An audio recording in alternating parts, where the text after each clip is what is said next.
Hello friends, कैसे हैं आप सभी। आप सभी अच्छे होंगे। करंट अफेयर के शानदार से सेशन में आप सभी का स्वागत है एंड आप सभी के यूट्यूब चैनल ज्ञान सागर पर आप सभी का स्वागत है। स्टार्ट करते हैं शानदार से सेशन जिसमें आपको PIB, the Hindu, Indian express देखने को मिलेगा। एग्जामिनर क्वेश्चन यहीं से बनाता है। अगर आप इनको डेली पढ़ते हैं तो आपको पता होगा कि क्वेश्चन कहाँ से बनते हैं। अगर आप इनको नहीं पढ़ते, फर्जी न्यूज पढ़ते हैं, तो फिर आप ये कहते हैं एग्जाम के बाद कि पता नहीं क्वेश्चन पेपर कहाँ से बनाया था, या फिर ये कहते हैं करंट अफेयर तो कहीं से पढ़ लो, पता नहीं चलता कहाँ से क्वेश्चन आते हैं, तो फिर आप करंट अफेयर पढ़ना ही छोड़ देते हैं।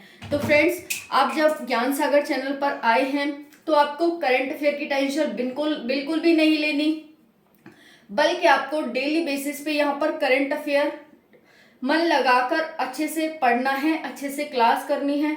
15-20 मिनट की जो भी क्लास होती है इसे डेली अटेंड करना है। और जो भी चैनल पर न्यू हैं या फिर पुराने भी हैं जिन्होंने चैनल को सब्सक्राइब नहीं किया, वो चैनल को सब्सक्राइब कर लेंगे, ज़्यादा से ज़्यादा लाइक एंड शेयर करेंगे, क्योंकि आप जब मुझे सपोर्ट करेंगे, ठीक है, वीडियो को शेयर करेंगे, लाइक करेंगे, चैनल को सब्सक्राइब करेंगे, तभी मैं अच्छी अच्छी वीडियोस डेली आपके लिए, क्योंकि कहते हैं ना मोटिवेशन के लिए, तो मेरे मोटिवेशन के लिए आपको ये सब करना होगा। ठीक है, तो चलिए स्टार्ट करते हैं फ्रेंड्स। एकदम ध्यान से आपको सुनना है। डेली करंट एनालिसिस, जिसे हम डीसीए कहते हैं, यानी आपको डेली करंट का एनालिसिस कराया जाता है इस क्लास में। सभी प्रतियोगी परीक्षाओं के लिए, वनडे एग्जाम से लेकर के स्टेट पीसीएस एंड यूपीएससी तक, सभी के लिए इंपॉर्टेंट है। सभी से कोई भी पेपर उठा लेना, आपको करंट अफेयर ये इसी क्लास से देखने को जरूर मिलेगा। यानी जो ये हमारी क्लास होती है करंट अफेयर की, इससे क्वेश्चन बाहर नहीं जाएगा। स्टार्ट करते हैं। बहुत ही एनालिसिस के साथ आपको पढ़ाया जाता है, क्योंकि देखो एग्जामिनर वो नहीं पूछेगा जो एक हेडिंग में होगा। एग्जामिनर चारों डायमेंशन से और 300 डिग्री आपको घुमा करके क्वेश्चन पूछेगा, तो वही आपको इस क्लास में दिया जा रहा है। क्वेश्चन फर्स्ट क्या कह रहा है, जैसा आप सभी जानते हैं आज 10 मई 2023 है। ज्ञान सागर यूट्यूब चैनल सब्सक्राइब कर लेंगे। क्वेश्चन फर्स्ट क्या कह रहा है, विश्व प्रेस स्वतंत्रता सूचकांक में भारत को कौन सा स्थान प्राप्त हुआ है। पेटी वगैरह बांध लो अच्छे से, कॉपी पेन हाथ में ले लेना, ठीक है, और मैप रखना चाहते हो अपने सामने, मैप रख लेना। आप मैप खरीद सकते हैं एटलस का, या आप तैयारी को स्टार्ट कर रहे हैं, अभी कंपटीशन में उतरने वाले हैं, तो ये वाला जो आपको एटलस दिखाई दे रहा है इसे आप खरीद लेंगे। क्लियर हो गया। इसमें इस तरह से आपको सारे मैप दिखाई देता है, सब कुछ दिखाया गया है। तो फ्रेंड्स, क्वेश्चन क्या था हमारा कि विश्व प्रेस स्वतंत्रता सूचकांक में, विश्व प्रेस स्वतंत्रता सूचकांक में भारत को कौन सा स्थान प्राप्त हुआ है। क्वेश्चन यही है, ठीक है। आपको 4 ऑप्शन दे रखे हैं। Option A 148, option B 150, option C 160, option D 161। तो इसका राइट आंसर क्या है, इसका राइट आंसर है ऑप्शन नंबर डी 161, यानी भारत को विश्व प्रेस स्वतंत्रता सूचकांक में 161वें पायदान पर रखा है। ठीक है, मैम ये होता क्या है विश्व प्रेस स्वतंत्रता सूचकांक। तो फ्रेंड्स, ये विश्व यानी विश्व भर में, प्रेस यानी मीडिया की स्वतंत्रता के लिए एक रैंक निकाली जाती है, जिसे हम विश्व प्रेस स्वतंत्रता सूचकांक कहते हैं। तो विश्व मतलब वर्ल्ड, प्रेस मतलब मीडिया, मीडिया की स्वतंत्रता, उसका सूचकांक यानी रैंक। समझ आ गया होगा विश्व प्रेस स्वतंत्रता सूचकांक का मतलब क्या है। ये हर साल निकाली जाती है। इसमें यह देखा जाता है कि किस देश की मीडिया है वो स्वतंत्र है, यानी किस देश की मीडिया सरकार के अधीन नहीं है, स्वतंत्र रूप से कार्य करती है। वो सरकार अच्छा करती है तो अच्छा भी उसके बारे में बोलती है, और जो बुरा करती है, गलत कर रही है तो गलत भी बोलती है। ठीक है, ये देखा जाता है। ये देखा जाता है कि कोई मीडिया सरकार के अधीन होकर के सिर्फ सरकार की तारीफ ही तारीफ कर रही है या फिर उसकी बुराई भी कर रही है, तो इसमें ये सब देखा जाता है। इसी को हम विश्व प्रेस स्वतंत्रता सूचकांक कहते हैं। ये पूरे विश्व का निकाला जाता है। इसमें लगभग 180 देश हैं, और 180 देश में से भारत 161वें पायदान पर आया है। यानी पहले नंबर पर जो देश आया है उसमें जो हमारी प्रेस है यानी मीडिया है वो एकदम स्वतंत्र है। उस पर ना सरकार का दबाव है, ना किसी पैसे वाले लोगों का दबाव है, ना किसी का दबाव है। वो एकदम स्वतंत्र रूप से कार्य करती है। सरकार सही करती है तो सही भी बोलती है, गलत करती है तो गलत भी बोलती है। क्योंकि मीडिया का काम क्या है, सही को सही और गलत को गलत दिखाना, ठीक है। यानी दूध का दूध और पानी का पानी करना। क्या न्यूज कहाँ क्या घटित हुआ है, क्या घटित होने वाला है, सरकार क्या कर रही है, ये सब क्या कर रही है, तो इसके बारे में हमें मीडिया ही तो बताती है। हमें पता कैसे चलता है, हम न्यूज़पेपर देखते हैं। न्यूज़पेपर कहाँ से आ रहा है, मीडिया से, ठीक है। तो ये होता है। तो फ्रेंड्स यहाँ पर आपने देख लिया 161वें पायदान पर कौन आया है, भारत आया है। अब यहाँ पर देखेंगे प्रथम देश कौन है, तो प्रथम देश है नॉर्वे, सेकंड है आयरलैंड और थर्ड है डेनमार्क। ये भी आपको बताएंगे कौन कौन इसे जारी करता है, कहाँ की संस्था है जो इसे जारी करती है प्रतिवर्ष। बाकी भारत के जितने भी पड़ोसी देश हैं किस किस स्थान पर आए हैं हम आपको बताएंगे। यानी भारत की ऐसी कंडीशन दिखाई गई है इसमें कि भारत अपने पड़ोसी देश यानी पाकिस्तान, अफगानिस्तान, इनसे भी बहुत नीचे पायदान पर आया है। क्लियर। जिसकी रैंक जितनी कम होगी यानी वहां पर मीडिया की स्वतंत्रता उतनी ज्यादा है, जिसकी रैंक जितनी ज्यादा होगी उसमें मीडिया की स्वतंत्रता उतनी ही कम है। यानी मीडिया की स्वतंत्रता और रैंक एक दूसरे के इनवर्सली प्रोपोर्शनल है। क्लियर। चलिए यहाँ पर देखेंगे फ्रेंड्स, तो 3 देश ये हो गए, मोस्ट इंपॉर्टेंट है, एग्जाम में पूछा जा सकता है आपसे। पहले 3 देश कौन से हैं, भारत की रैंक जो अभी तक हमने पढ़ा है। अब नेक्स्ट है भारत की रैंक 161 है।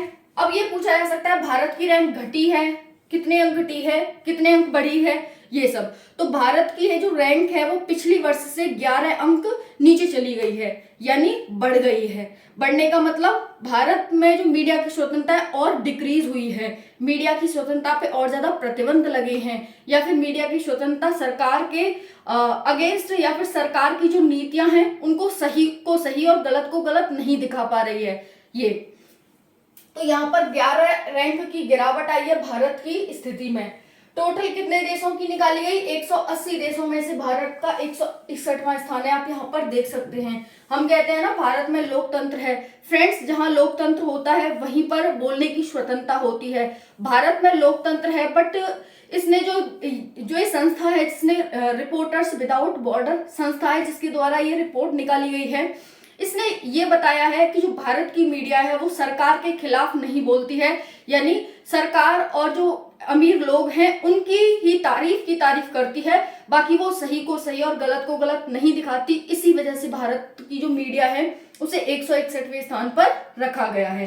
क्लियर। तो यहाँ पर जारीकर्ता संस्था कौन है, रिपोर्टर्स विदाउट बॉर्डर। ये फ्रांस की एक संस्था है, इसके द्वारा प्रतिवर्ष इसे निकाला जाता है। मानक आधार क्या है, तो 5 आधार हैं जिनके आधार पर ये निकाली जाती है रिपोर्ट। क्या है, राजनीतिक आधार, यानी वहां पर राजनीति कैसी है, आर्थिक आधार, विधायी आधार, सामाजिक और सुरक्षा आधार, इन सब के आधार पर ये रिपोर्ट निकाली जाती है। तो आपसे आधार से भी क्वेश्चन पूछा जा सकता है कि कितने आधार पर जो हमारी रैंक है विश्व प्रेस स्वतंत्रता सूचकांक निकाला जाता है।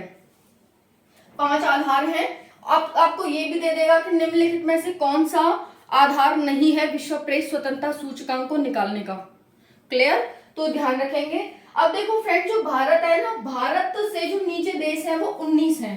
भारत से सिर्फ जो नीचे देश है वो 19 है, क्योंकि 161 और 9 70 और 10 80, तो 19 देश हैं। जो थर्ड लास्ट है यानी सबसे नीचे के जो लास्ट देश हैं वो कौन कौन से देखेंगे। देखो, वियतनाम, चीन, उत्तर कोरिया, यानी उत्तर कोरिया 180, 179, 178, तो चीन 179 है। आपको ये तो पता ही है, ये तो चलो ठीक भी है। चीन में तो बिल्कुल भी जो हमारी मतलब वहां की मीडिया है उससे बिल्कुल भी स्वतंत्रता नहीं है, बल्कि जो वहां के राष्ट्रपति कहते हैं वही होता है। तो लोकतंत्र का मतलब होता है सबको खुली स्वतंत्रता हो, सबको सब कुछ बोलने की स्वतंत्रता हो। हमारे देश में ये तो है कि सबको सब कुछ बोलने की स्वतंत्रता, लेकिन मीडिया का काम होता है सही को सही और गलत को गलत दिखाना, वो नहीं दिखाती हमारी मीडिया। ऐसा फ्रांस के द्वारा जो ये संस्था है इसके द्वारा आरोप लगाया गया है कि जो हमारी मीडिया है, भारत की मीडिया है, वो या तो सरकार के साथ रहती है, सरकार की तारीफ करती है, या फिर अमीर लोगों की तारीफ करती है, उनकी बुराई नहीं करती है। तो इनके अधीन है भारत की मीडिया, सरकार और अमीर लोगों के। क्लियर। तो यहाँ पर हो जाएगा लास्ट 3 देश आप देख लेंगे। 19 देशों में से लास्ट 3 देश ये हैं। रशिया की स्थिति कौन सी है? रशिया की स्थिति 164 पायदान पर रशिया है, यानी कि रशिया भारत से 3 पायदान नीचे आया है। अब यहाँ पर देखेंगे रशिया की भी रैंक में 9 अंक की गिरावट आई है, यानी 9 रैंक रशिया नीचे चला गया है। यूक्रेन की रैंक है 79, कितनी है? अब देखो यूक्रेन भी पूछा जा सकता है आपसे एग्जाम में, क्योंकि चर्चा में है युद्ध की वजह से। रशिया की पूछी जा सकती है, भारत की तो आपसे पूछी जा सकती है, भारत के पड़ोसी देशों की भी आपसे पूछी जा सकती है, और फर्स्ट 3 देश हैं उनकी आपसे पूछी जा सकती है। क्लियर? तो ये आपको ध्यान रखना है। यूक्रेन की 179 है, इसमें उछाल आया है, यानी कि इसने अच्छा काम किया है।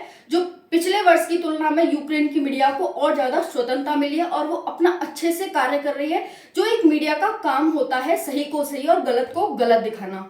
क्लियर? यहाँ पर हो गया। अब देखो बांग्लादेश की रैंक 163 आई है, जो भारत का पड़ोसी देश है बांग्लादेश। पाकिस्तान की 150 आई है। अब सोचो, भारत की 161 और पाकिस्तान की 150, यानी भारत से नीचे है। वहां पर अच्छी मतलब प्रेस को स्वतंत्रता है और अच्छे से काम करती है वहां की स्वतंत्रता पाकिस्तान की। अफगानिस्तान का 152 है और भूटान की 90 है, श्रीलंका की 135 रैंक आई है। क्लियर हो गया? ये तो आपको समझ आ गया ना। जो पहले स्थान पर होगा उसकी रैंक अच्छी तो उसमें स्वतंत्रता है, जो सबसे नीचे पायदान पर होगा मतलब रैंक नीची तो वहां पर स्वतंत्रता नहीं है, या फिर अच्छे से कार्य नहीं कर रहे। क्लियर? चलिए फ्रेंड्स, ये सब याद रख लेंगे। अब देखो एक बार रिवीजन कर लेते हैं, संवैधानिक प्रावधान और देख लेते हैं। तो बोलने की स्वतंत्रता, बोलने की, अपनी विचारों को अभिव्यक्त करने की स्वतंत्रता दी गई है, वो आर्टिकल 19 के सब आर्टिकल के क्लॉज 1 और आर्टिकल 19(2) में बताई गई है। तो ये आर्टिकल भी आप ध्यान रख लेंगे, 19 क्लॉज 1 का सब क्लॉज ए एंड 19 का क्लॉज 2। तो देखो, विश्व प्रेस स्वतंत्रता सूचकांक में भारत को कौन सा स्थान प्राप्त हुआ है? 2023 में 161। कितने देशों की रैंक थी टोटल? 180। पहले 3 देश नॉर्वे, आयरलैंड, डेनमार्क। भारत 161 स्थान पर 11 रैंक की गिरावट। ये सब आपको ध्यान रखना है। जो ये वही पॉइंट मैंने लिखे हैं यहाँ पर, जो एग्जामिनर आपसे पूछेगा, कुछ भी पूछ सकता है यहाँ पर। कौन सी संस्था निकालती है, भारत कौन से स्थान पर है, भारत की रैंक में कितने अंक की गिरावट आई है, पाकिस्तान की रैंक क्या आई है, बांग्लादेश की, ये सब पूछ सकता है, क्योंकि ये सब देश जो भारत के पड़ोसी देश हैं, भारत से अच्छी स्थिति में है।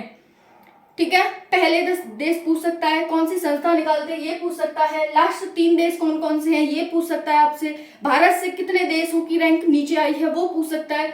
तो ये सब वही लिखा हुआ है आपके लिए। चलिए नेक्स्ट क्वेश्चन देखते हैं। सीबीएसई जो हमारा बोर्ड है, किन कक्षाओं से एआई यानी आर्टिफिशियल इंटेलिजेंस, जिसे कृत्रिम बुद्धिमत्ता और कोडिंग को विषयों के रूप में पेश करने वाला है? यानी जो सीबीएसई है वो ये कह रहा है कि एआई और कोडिंग को विषयों के रूप में पेश करने वाला है। किन कक्षाओं से? तो कौन सी कक्षाओं से एआई और कोडिंग को पेश करेगा, विषय के रूप में शामिल करेगा सिलेबस में, ये कहना चाह रहा है क्वेश्चन। तो आपको 4 ऑप्शन दे रखे हैं, class 6 to 8, class 8 to 10, class 9 to 12 या फिर क्लास 6 to 12। तो इसका जो राइट आंसर है वो हो जाएगा क्लास 6 to 8। क्लास 6 to 8 क्या करेगा सीबीएसई बोर्ड? अपने मतलब अपने सिलेबस में 6 से 8 क्लास के सिलेबस में आर्टिफिशियल इंटेलिजेंस एंड कोडिंग जैसे कोडिंग को विषयों के रूप में सम्मिलित करेगा। अब चलिए नेक्स्ट देख लेते हैं, सीबीएसई है क्या? कभी आपसे सीबीएसई की फुल फॉर्म ही पूछ सकता है। तो सीबीएसई केंद्रीय माध्यमिक शिक्षा बोर्ड है, केंद्रीय माध्यमिक शिक्षा बोर्ड है। नई शिक्षा नीति, अब देखो क्योंकि शिक्षा की बात आई है तो हमारा काम क्या है? हमारा है 360 डिग्री घूमना और चारों डायमेंशन में यानी चारों दिशाओं में घूमना। तो हम देखेंगे कि यहाँ पर आगे की चीजें क्या है, क्या होता है सीबीएसई। ठीक है, शिक्षा है तो शिक्षा नीति के बारे में देखेंगे। तो नई शिक्षा नीति यानी एनईपी 2020 के तहत 6 से 8 क्लास तक ये एआई एंड कोडिंग को विषयों के रूप में शामिल करेगा सीबीएसई। क्लियर हो गया? तो कौन सी शिक्षा नीति के तहत? 2020 की जो शिक्षा नीति आई थी जुलाई 2020 में, उसके तहत ये इन दोनों को विषयों को शामिल करेगा, एआई एंड कोडिंग को। चलिए, एआई यानी आर्टिफिशियल इंटेलिजेंस जिसे हम कृत्रिम बुद्धिमत्ता कहते हैं, इसकी स्थापना कब हुई थी?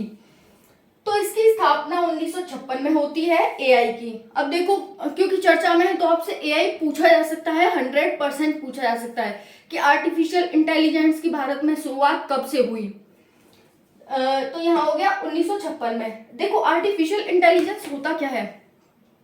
आर्टिफिशियल पता चल रहा है, मतलब मैन मेड द्वारा, मानव के द्वारा बनाया हुआ, यही होता है आर्टिफिशियल इंटेलिजेंस। जैसे गूगल पे आप कुछ भी सर्च करते हैं, क्या वहां पर आप कुछ भी सर्च कर लो, A to Z कुछ भी दुनिया में जो घटित हो रहा है वो कुछ भी सर्च कर लो, आप सब कुछ का आंसर देता है। तो ये क्या है, एक आर्टिफिशियल इंटेलिजेंस है। समझ आ गया क्या होता है आर्टिफिशियल इंटेलिजेंस। तो इसकी स्थापना 1956 में होती है अकादमिक अनुशासन के रूप में।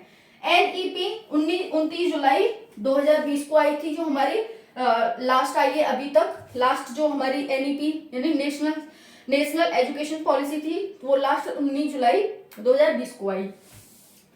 AI देख लिया, AI था। अब सीबीएसई की स्थापना कब होती है, 1929 में। ये पूछा गया क्वेश्चन कि सीबीएसई की स्थापना कब होती है, सीबीएसई की फुल फॉर्म क्या है। तो सीबीएसई की स्थापना 1929 में होती है सरकार के एक संकल्प द्वारा। 1952 में बोर्ड के गठन में संशोधन किया जाता है। तो संशोधन कब किया जाता है, जैसे बोर्ड में क्या होंगे, व्यक्ति होंगे, गठन में चेंज कब किया जाता है, 1952 में। लेकिन इसकी स्थापना कब होती है, 1929 में। क्लियर, कोई डाउट वाली या फिर कोई कंफ्यूजन होने वाली बात नहीं है। स्थापना कब होती है, 1929 में। और बोर्ड का गठन यानी कि बोर्ड के गठन में चेंज कब होता है, 1952 में।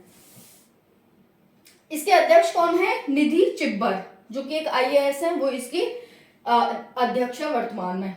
भारत में स्थापित होने वाला पहला शिक्षा बोर्ड 1921 में UP board of high school and intermediate education था। तो भारत में स्थापित होने वाला पहला जो हमारा बोर्ड था वो कौन सा था, स्थापित होने वाला पहला शिक्षा बोर्ड किस राज्य में गठित हुआ था, तो उत्तर प्रदेश में गठित हुआ था। कब हुआ था, 1921 में, यानी स्वतंत्रता के पहले गठित हुआ था। क्या नाम था, अब देखो नाम भी पूछा जा सकता है। पहला बोर्ड कौन सा था भारत में, शिक्षा बोर्ड, तो UP board of high school and intermediate. यानी यूपी में हाई स्कूल और इंटरमीडिएट की बहुत ज्यादा चर्चा होती है।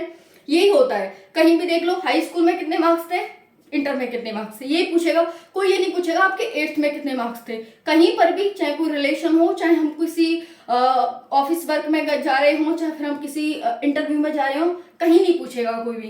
क्या पूछता है, इंटर और हाई स्कूल में कितने मार्क्स हैं। तो इजी है, UP board of high school and intermediate education. देखो स्वतंत्रता के बाद अब तक 3 शिक्षा नीति आ चुकी हैं। कब कब आई देखेंगे यहाँ पर। पहली आई 1968 में, दूसरी 1986 में और तीसरी 2020 में आई। तो ये मोस्ट इंपॉर्टेंट है, ध्यान रखेंगे। 68, 86 और 2020, ये 3 शिक्षा नीतियां हैं स्वतंत्रता के बाद की और 21वीं सदी की। क्लियर हो गया। तो क्वेश्चन क्या था, सीबीएसई किन कक्षाओं से AI और कोडिंग को विषयों के रूप में पेश करेगा, 6 to 8 तक।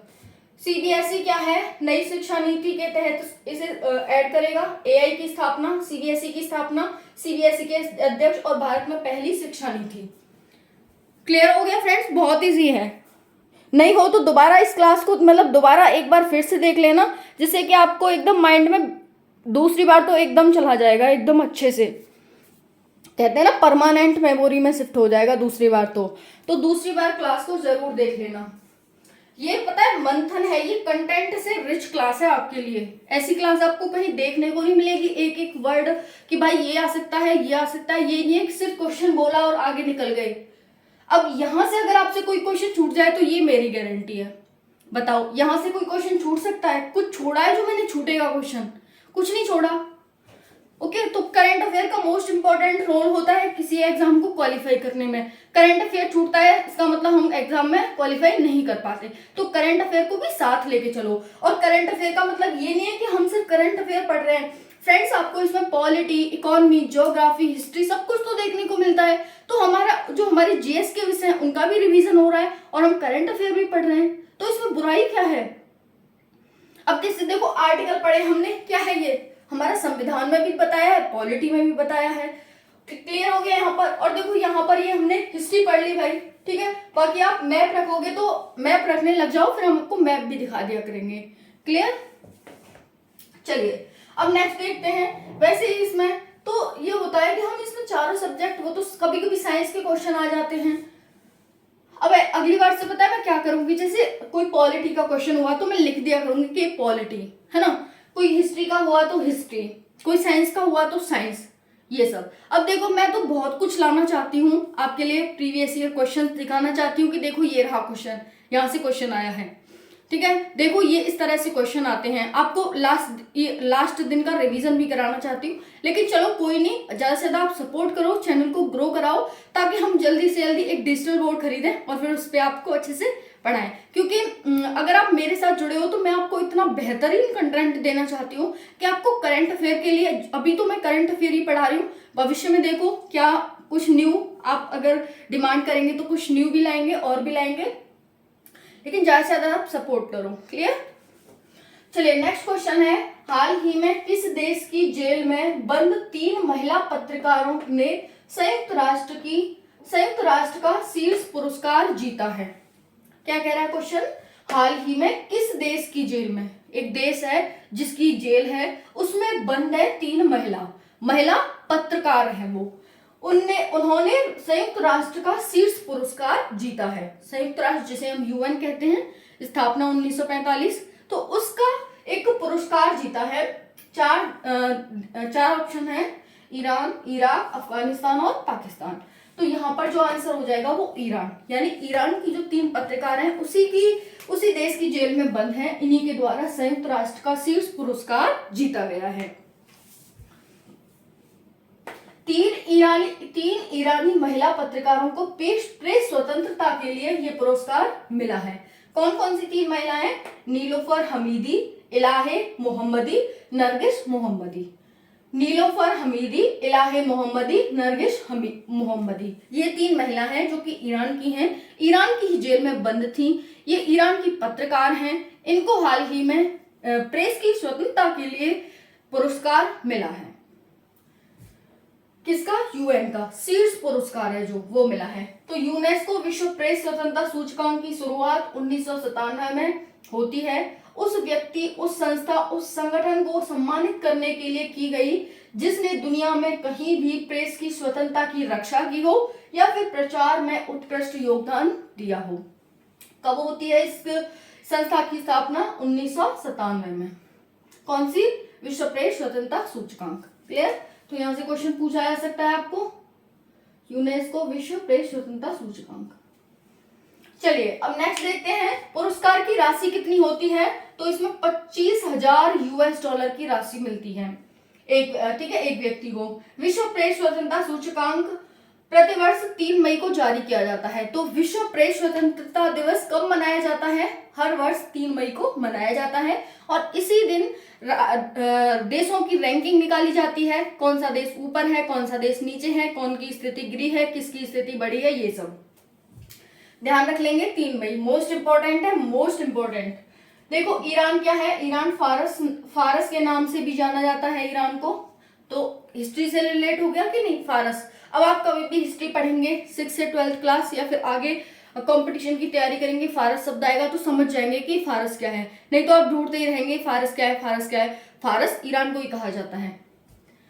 देखो ये पश्चिम एशिया में स्थित एक देश है, इस्लामी गणराज्य है। राष्ट्रपति इब्राहिम राइसी हैं, मुद्रा ईरानी रियाल है, आधिकारिक भाषा फारसी है। क्या है आधिकारिक भाषा? फारसी ईरान की। राजधानी इसकी तेहरान है। नेक्स्ट क्वेश्चन है, हाल ही में किसने मार्क सेल्बी को हराकर वर्ल्ड स्कूनर चैंपियनशिप 2023 का फाइनल जीता है? क्वेश्चन क्या कह रहा है? हाल ही में किसने मार्क सेल्बी को हरा करके, किसको हराया फ्रेंड्स? मार्क सेल्बी को 2000 वर्ल्ड स्कूनर चैंपियनशिप 2023 का फाइनल जीता है। तो आपको यहाँ पर ऑप्शन दे रखे हैं, ऑप्शन नहीं है, डायरेक्ट आंसर है। इसका आंसर हो जाएगा यहाँ पर लुका ब्रेसेल ने मार्क सेल्बी को हरा दिया है और इन्होंने वर्ल्ड स्कूनर चैंपियनशिप का खिताब अपने नाम कर लिया है। ये 28 वर्ष के हैं, स्कूनर खिलाड़ी हैं, स्नूकर खिलाड़ी हैं, ठीक है। कहाँ के हैं ये? बेल्जियम के हैं। लुका ब्रेसेल पूछा जा सकता है, खेल से संबंधित क्वेश्चन है। लुका ब्रेसेल ने मार्क सेल्बी को हराया। लुका ब्रेसेल बेल्जियम के हैं, 18 वर्षीय हैं और स्नूकर खिलाड़ी हैं। कहाँ पर ये हुआ था वर्ल्ड स्नूकर चैंपियनशिप? तो ये इंग्लैंड के क्रूसिबल थिएटर में हुआ था। कहाँ पर? इंग्लैंड के क्रूसिबल थिएटर में ये आयोजित कराया गया था। फिर यहाँ पर देखेंगे 18 से 15 मतलब 18 और 15 से जीत हासिल की है इन्होंने। किसने? लुका ब्रेसिल ने। 15 अप्रैल से 1 मई 2023 के बीच इंग्लैंड क्रूसिबल थिएटर में आयोजित किया गया। और जो इसमें राशि होती है वो इकाई, दहाई, सैकड़ा, हजार, 10,000, लाख, 10 लाख, यानी 23,95,000 यूरो होती है। 23,95,000 यूरो होती है। इसमें से जो जीतता है उसे कितनी मिलती है? इकाई, दहाई, सैकड़ा, हजार, 10,000, लाख, यानी 5 लाख यूरो मिलती है। क्लियर हो गया फ्रेंड्स? तो ये आज का शानदार सा करंट अफेयर का सेशन था। क्लास कैसी लगी कमेंट सेक्शन में जरूर बताना। डेली आपको पीडीएफ इस क्लास की कम्युनिटी पर मिल जाती है इसी चैनल के। क्लियर? तो आप डेली रिवीजन कर लिया करें सोने से पहले, और वीडियो को कम से कम 1 से 2 बार देखा करें। फ्रेंड्स, इतनी कंटेंट से रिच क्लास है कि आपको शायद कहीं देखने को मिलेगी ऐसी क्लास। क्लियर? फ्री में आप सभी को उपलब्ध हो रही है, तो क्यों नहीं आप पढ़ लेते? पैसे भी नहीं जा रहे, डाटा तो आपको डलवाना ही होता है, तो डेली पढ़ा कीजिए। थोड़ी कम कर लिए किया कर लो क्वालिटी को 200 240 या 360, लेकिन देखा जरूर करो। क्लियर? चलिए मिलते हैं नेक्स्ट वीडियो में। चैनल पर नहीं होते चैनल को सब्सक्राइब कर लेंगे, वीडियो को लाइक एंड शेयर जरूर करेंगे। Thank you so much. जय हिंद, जय भारत।